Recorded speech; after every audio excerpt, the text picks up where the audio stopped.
अस्सलाम वालेकुम। अच्छा स्टूडेंट्स, मैंने आपको ये बताया था कि जो बीट्स हैं वो खुद सुन भी सकते हैं और ज़्यादा बेहतर तभी समझ आती है कि अगर हम इसको सुन रहे हो।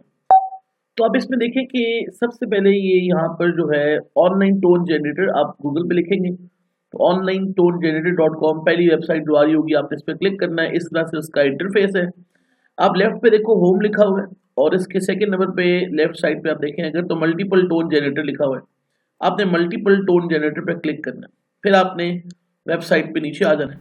इस तरह से इंटरफेस आपको नजर आएगा। नीचे फ्रीक्वेंसी, वेव फॉर्म, वॉल्यूम और ये 7 इस तरह की ऑप्शंस दी हुई हैं। अब इसी के नीचे ये चूंकि एक टोन है इस वक्त, अब आप फ्रीक्वेंसी खुद से सेलेक्ट करेंगे।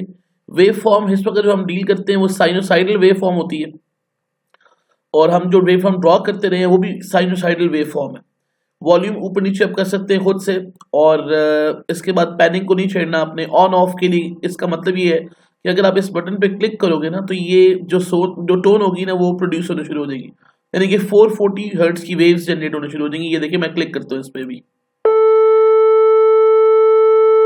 ठीक है, ये आपकी जो है वो टोन आपने सुनी है। अब आपने जो कि दो टोन्स बीट्स प्रोड्यूस करने के लिए प्रोड्यूस करनी है तो आप साइमल्टेनियसली दो टोन्स कैसे बजाएंगे।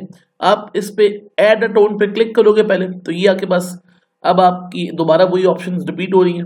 440 फ्रीक्वेंसी लिखी हुई आ रही है, साइन वेव, उसके बाद वॉल्यूम वगैरह। तो आपने अब फ्रीक्वेंसी को चेंज करना है। फॉर एग्जांपल अब मैं 442 करता हूँ और एक 440 रखता हूँ तो कितने फ्रीक्वेंसी होगी, बीट फ्रीक्वेंसी 2 हर्ट्ज की। अब आप देखिएगा कि आपको बीट्स में जो बताया गया था कि लाउड साउंड और फेंट साउंड या फीबल साउंड भी कह सकते हैं कि कभी आवाज आपको ऊंची आएगी, कभी आपको आवाज कम सुनाई देगी।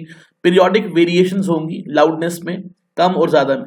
तो आप देखें मैं दोनों को अब साइमल्टेनियसली ऑन करता हूँ यानी कि प्ले करता हूँ। ये देखें, ये पहले एक, ये दूसरी। अब आप देखें साइमल्टेनियसली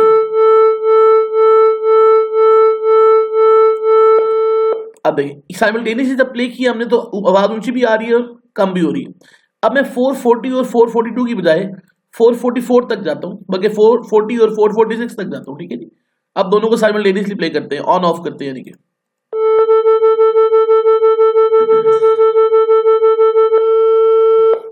तो ये आप देख सकते हो कि कंसिस्टेंटली लाउड और फीबल साउंड प्रोड्यूस हो रही होती है।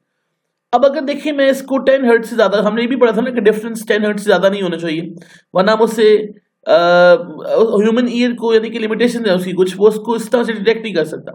मैं 440 को और 470 को अब यहाँ प्ले करता हूँ तो आप देखेंगे कि ज्यादा फ्रीक्वेंसी होने से क्या होगा।